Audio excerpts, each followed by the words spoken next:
Hello, my friends. I am Vivian McPeak, and this is Hemp Present. If you have feedback or would like to suggest a guest or topic for Hemp Present, email me at hempresent@gmail.com. Elisabeth Chambry holds a business degree from Pace University. She is a celebrated speaker at affiliate summits and conferences across the country where she shares her expertise in the product space. She is the visionary founder behind Mantelpiece, a line of eclectic cannabis accessories designed to blend timeless elegance with modern functionality. She built Mantelpiece on her foundational years in consumer product journalism at media brands like the New York Times, Wirecutter, Business Insider, and Inside Hook. After testing thousands of products across industries, Elisabeth developed a keen eye for quality and was ready to introduce something new to the market, and she's here today to tell us about it. Welcome, Elisabeth, to Cannabis Radio. Hello. Thanks for having me. My pleasure. You founded your brand in 2022 in Brooklyn, New York, to, quote, create cannabis accessories that appreciate the beauty of vintage decor with a timeless modern twist. But before we dive into your line of accessories, what motivated you to start Mantelpiece and get involved in what I think is high-end cannabis paraphernalia business? Yeah. Characterize that right? Yeah, I think so. I think Mantelpiece was really born for my love of beautiful and functional design, and I really wanted to bring that into the cannabis space. I had a little extra disposable income in 2021, and I wanted to find something for my space, and I couldn't really find exactly what I was looking for. I think that's how kind of a lot of brands get started. So I decided to make something myself. So you created the thing that it was that you wanted to use, right? That you thought other people also couldn't find. Exactly. Fascinating. In 1974, I spent a summer at my great aunt's house, and she and her husband owned a liquor store in Seattle in the 1930s and 40s. And about 75 beautiful vintage liquor bottles adorned the long, really, it was a mantle that lined the entire length of her basement rec room under the windows. My cousin, who was a rascal, would snatch some of them, and we would drill holes and place bong stems in them and make bongs out of these vintage liquor bottles. Your pieces kind of remind me of some of those vintage bottle bongs my cousin made. I appreciate that they are made of clear glass. They're just very elegant looking. Can you kind of describe your product line for us? Yes. So the Mantelpiece vase is the only product that we have right now. It's available for pre-order, and we're planning on continuing the line, but it's kind of our hero product. It's a bong and a vase that fit together into one piece. We really wanted to create an illusion of it not being a bong without having to rely on opacity or colors. I think that's something that we might experiment with in the future, and we definitely considered, but I agree that the clear glass looks really nice, and it kind of really lets the illusion show how strong it is. And I agree that it looks like vintage glassware. That's basically what I was going for. And yeah, I really love the design. It took a long time to get to where it is, and I think that I got it to a place that I really love. When you say it took a long time, it took you 2 years to design your signature vase. I never knew how to pronounce that. What was the process like for you, the design and production process? Can you describe it for us? Yeah, for sure.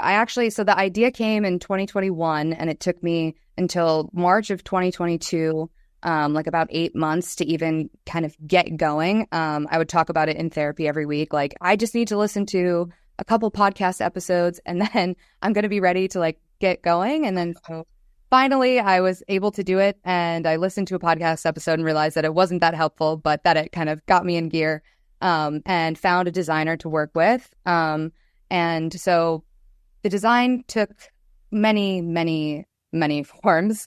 It's really hard to get something exactly how you want it without having the skills to design something yourself. So I did have to work with somebody who knew how to use the programming to design products. So it started out a little bit taller, and it turned into something that kind of had a different flare shape, and then it came down to what it is now, which I think is the best iteration of it. And it was a lot of kind of back and forth in my head trying to figure out what shape I liked, what shapes would be possible. I have so many different drawings of just like shapes everywhere, and I would go to thrift stores and look at all the vases and try to just see as many shapes as I could so I could visualize. But yeah, it did take a long time to finally get it to where it is, even though it's a pretty simple shape. So it's in a way, it's kind of camouflaged, if you excuse the term. Your grandfather, your grandparents are coming over or something, and it could be on the, on the shelf and really kind of pass as home decor. Yeah, definitely. I think one thing I wanted to do with the brand is to not really lean into hiding. So that's kind of the brand slogan is stop hiding, because I didn't want it to be marketed quite as something that is to be hidden.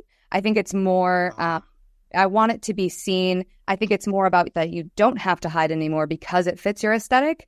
But yes, I do think that if your grandparents were coming over, they wouldn't be able to tell. And you also can kind of disguise the smell with that upper vase being on top of the bong. So I like that. So really it's you kind of want to transcend the stigma, right? And the shame of using cannabis by creating something that, even though it's on the shelf and visible, they're still proud of, right? Yes, definitely. And that's why with the clear glass, this, even when it's dirty after a few uses, it still looks great because it kind of just looks like another piece of glass or another color of glass is on the bottom, and then you have the clear glass on top. So it still has a great illusion even after it's been used, which I know that I do not, clean my bong after every single use. You say clear glass. What actual materials are your pieces made out of? So it's borosilicate glass. Like what does that mean? Give me an idea. Is it durable? Is it going to? Yeah. So most smokeware is made of borosilicate glass. It's able to withstand high temperatures. So I would say most bongs on the market these days are made with borosilicate glass. So it is made with that borosilicate. I say transparent or clear glass because I've experimented with the colors a lot. But yes, we decided on the clear borosilicate glass. It is pretty durable. It is still glass. But yeah, there's also a silicone ring in there that kind of protects the vase and the bong from, smashing into each other. So that creates a nice little padding there for them to fit together. So if somebody's listening and they want to see what we're talking about while we're talking about it, it's yourmantelpiece.com, right? One word. Yep, yourmantelpiece.com, and the Instagram handle's the same, at yourmantelpiece. We got about a minute left till the first break. What inspired you to go for the particular look that you have? Was there something you had in mind? You did mention that you were kind of a little bit, mimicking a vintage piece of glassware. Like my grandmother had a lot of cut glass, and it looked, not dissimilar to what you were offering. Yeah, I really love the look of vintage glass, and I think as I was trying to figure out the shape and the vibe that I wanted for the piece, I didn't have that in mind at first, but I kind of came to that after looking through everything and thinking, why reinvent the wheel when there's already so much beauty out there, what that I can draw from for inspiration. So I thought, why don't I come up with something that is kind of like, it evokes the joy of discovering kind of like a hidden gem in a vintage market, which is something I love to do. And that's something I plan to do with all of the products, is kind of keep them to being vintage inspired, but they're created for a modern home. They're kind of, they're able to blend into anyone's decor. They're not so vintage that they don't fit in with kind of a neutral decor as well. Great. We are going to roach this segment and take a quick break and come right back to Elisabeth Chambry. Time to roll out for the people that let us hemp present. Hang loose. We're coming right back. We're back with Elisabeth Chambry. You kind of mentioned this, Elisabeth. Anyone who has owned a bong knows that they can collect resin and require cleaning often. Here in Seattle, we make the joke that grunge is the stuff you scrape off your bong. Your messaging says your bongs are designed to look good all the time, not just when they've been cleaned. And you kind of talked about that. Could you just elaborate a little bit more about that? Yeah, sure. So basically, after any bong is used, as I'm sure everyone is familiar with, the water can be a little yellow. There's resin there. And most of the time, I think people wait until maybe before they're about to smoke to clean their bong. Or, if you're a lazy person like me, you might wait a few times until you switch it out. So Basically, the top part is there's two separate wells of water. So there's the well of water in the vase that holds flowers, and then there's the bong itself, which is a functional bong. So the vase part of the piece never gets dirty. It will always kind of be a clear, transparent glass vase. And then the bong itself will get dirty like any bong would. But when you put the clear glass over top of the dirty bong water bong, it kind of just looks like there's maybe like an amber glass on the bottom and then a transparent glass on the top. So it still gives the illusion of not being a bong. It's definitely, the color is there, but I think when you look at it, you wouldn't immediately think this is a bong just by looking at it. And sometimes if you have a vase and you've got flowers in it, the water will get kind of an amber color anyway, right? Yes, exactly. Where are your products manufactured, and what kind of response have you received so far? Yeah, so they are manufactured in China, where I think a lot of glass is manufactured. They're the best at doing it there. And I have had a pretty good reaction so far, I think. People are excited about the way that it looks. People are kind of following along on Instagram. We're in pre-order right now, so we're still trying to secure enough pre-orders to move through the production phase, which is going to happen either way, whether or not I sell them or not. But yeah, the reaction has so far been really great. Everyone's been really nice and positive feedback. I was really nervous to release it, but it's been really great so far. What was the reaction of your friends and family? You're like, you're creating, weed paraphernalia? Are you crazy? Or was it like, wow, what a cool idea? So I actually started smoking with my family in my early 20s for the first time. So they're all for it. They've always been kind of encouraging of it. My wider family, I posted it on Facebook the other day and I didn't really hear anything from anyone. So I don't know that they're excited about it, or maybe they didn't see my post. I'm not sure, but I think just at least the kind of my immediate family, the family that I'm in touch with all the time, they are very supportive. I spent 28 years as the executive director of Seattle Hemp Fest, which was a 100,000 person, reform event here in Seattle. We started in 91, and, so much has changed. And really the stigma, I always said that, community activists can only take things so far, and what I call economic activists, for the people in the industry, are taking it to the absolute next level, which is really what is going to, destigmatize cannabis and like legitimize it. And I really feel that we're really at that point, Do you agree? Yeah, I definitely agree. I think the vase is something that I see being in, people's homes that, like right now, you would not expect it to be in. I know I don't even like kind of saying that, because I think there is no, traditional way to look like you consume cannabis. But right. I think a lot of people feel like that there is some sort of aesthetic that goes along with it. And I really would like to see, the CEOs and the, people who are kind of higher up and embarrassed about their cannabis use to embrace it and display it with pieces that they love. Yeah, I mean, someone, might have a beautiful, incredible living room with, high-end art and furniture and stuff, where if they have a traditional plastic bong, they're certainly not going to keep it out, right? They're going to stash exactly. that away, right? And this is something that they could be proud of, that just kind of blend in, I think, right? Yeah, I think that was kind of the purpose. I wanted it to blend seamlessly, and to not really be anything, kind of a neutral piece in your house, a beautiful piece, like maybe you'll get compliments on it, but it's also not going to stand out like a sore thumb. People won't know right away, like this is a dirty, a dirty bong. Right. Elisabeth, while it has been changing, the cannabis industry kind of was originally, like other industries, rather dominated by men. I've heard people refer to the glass ceiling, the glass ceiling that women historically faced in the corporate world. And unfortunately, that's rapidly changing too. Is it important to you to operate a woman-owned business in cannabis? Definitely. I think I've been kind of solo so far doing this, and I haven't had a lot of experience with other people in the industry yet. You're almost the first person that I've talked to that's kind of in the industry and so prevalent. And I really didn't realize that there was this glass ceiling until I started working on this. So yes, it's definitely important for me to work and to be a woman-owned business, and also to kind of appreciate all of the things that have happened around cannabis, the drug war, and how it's affected marginalized communities. And I think it's really an interesting place to be with a lot of activism involved.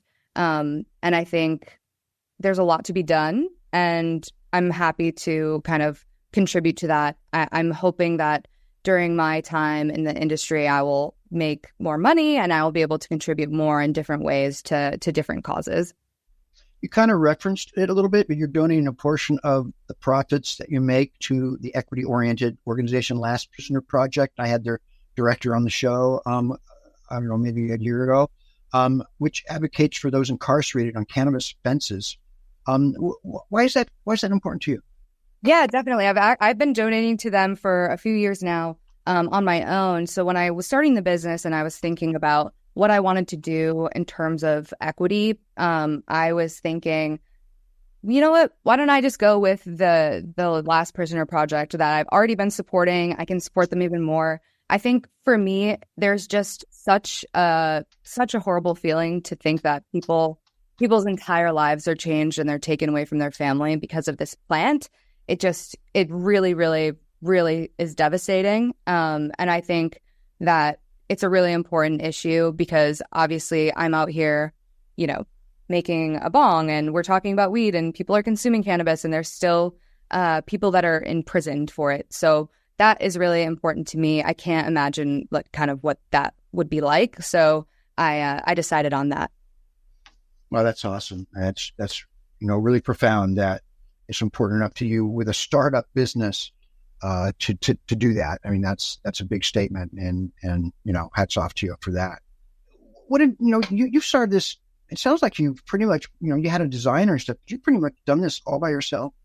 Yeah, so it's been a very bootstrapped, just me. I've had a little help from some friends and some family along the way, but for the most part, I've taken money from my paycheck and money that I don't have in credit to fund this and to get the designs made, to find manufacturers, to get the samples, build the website, kind of everything along the way.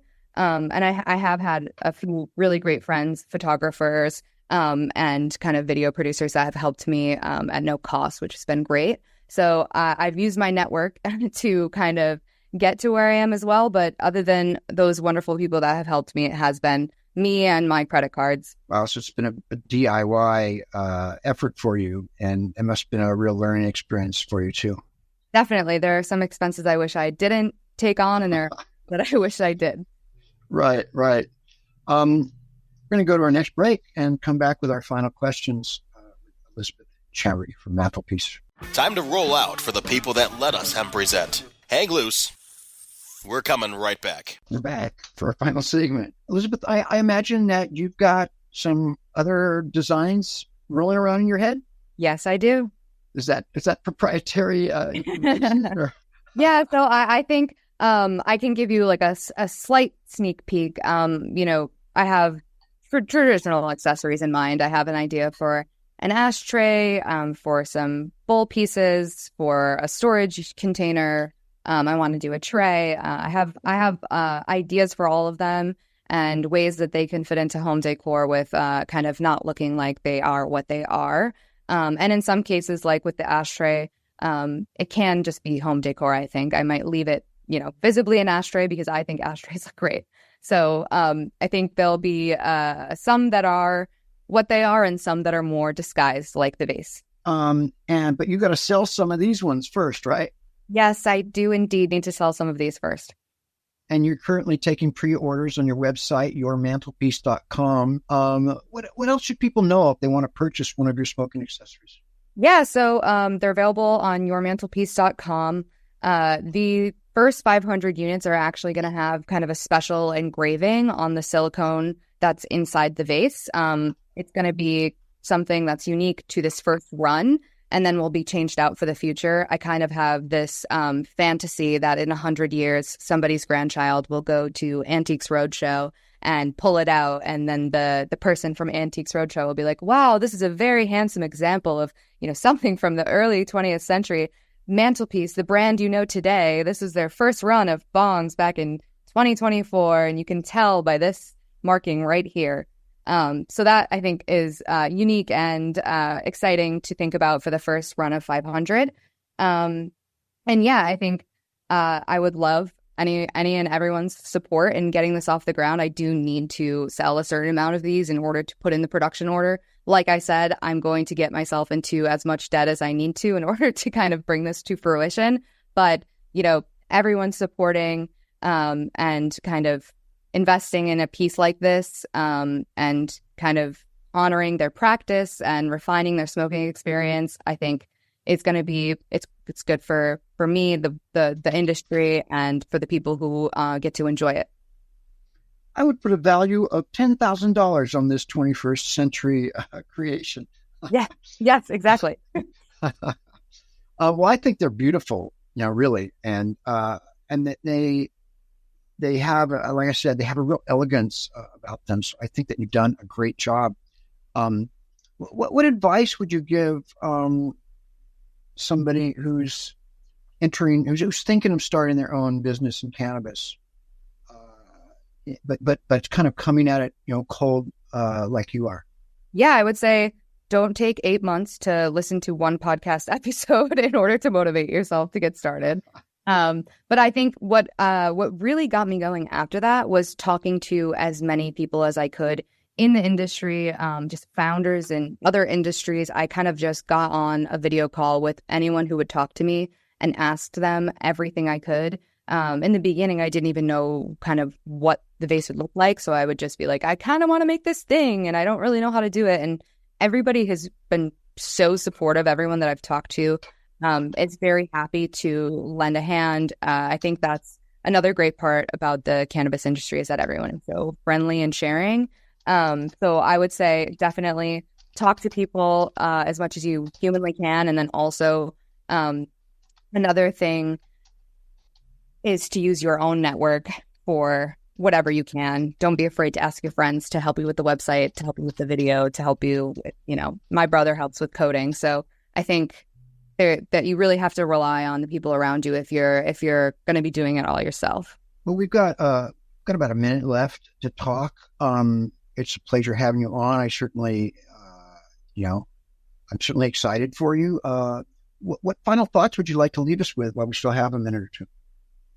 Yeah, sure. I'm glad that you asked. So I think it's really past time for the stigmatization of cannabis use to end. And I have based kind of our entire philosophy around that. I want people to feel proud of their smokeware. I don't mean to kind of say that other smokeware isn't great as well. I think I've just created something that you can leave out and not have to move around when you have company over, and that your flowers won't die in bong water when you have them in a separate well of water for the vase. And yeah, I think it's built to stand out and blend in. I am really proud of it. I think it's really special. I spent years working on it. And I don't know, I'm just really proud to bring it to the market. And I'm hoping for myself that I can, carve out a little space in the cannabis world and then, try to make a meaningful contribution to the community as I build up, a customer base and some money. Spectacular. I think that you have very wisely kind of looked at a hole in the market and filled it. And I think there's a lot of people that go, oh, wow, this is, finally, this is something I was really looking for, like you were projecting. Elisabeth Chambry at yourmantelpiece.com. Thank you so much for taking time out to talk with me today. Thank you. It's been great. The Represent intro music is 7 Mile Beach by Joanne Rand, and the outro music to Take Back the Plant by Stickerbush. See you next time, folks. Stay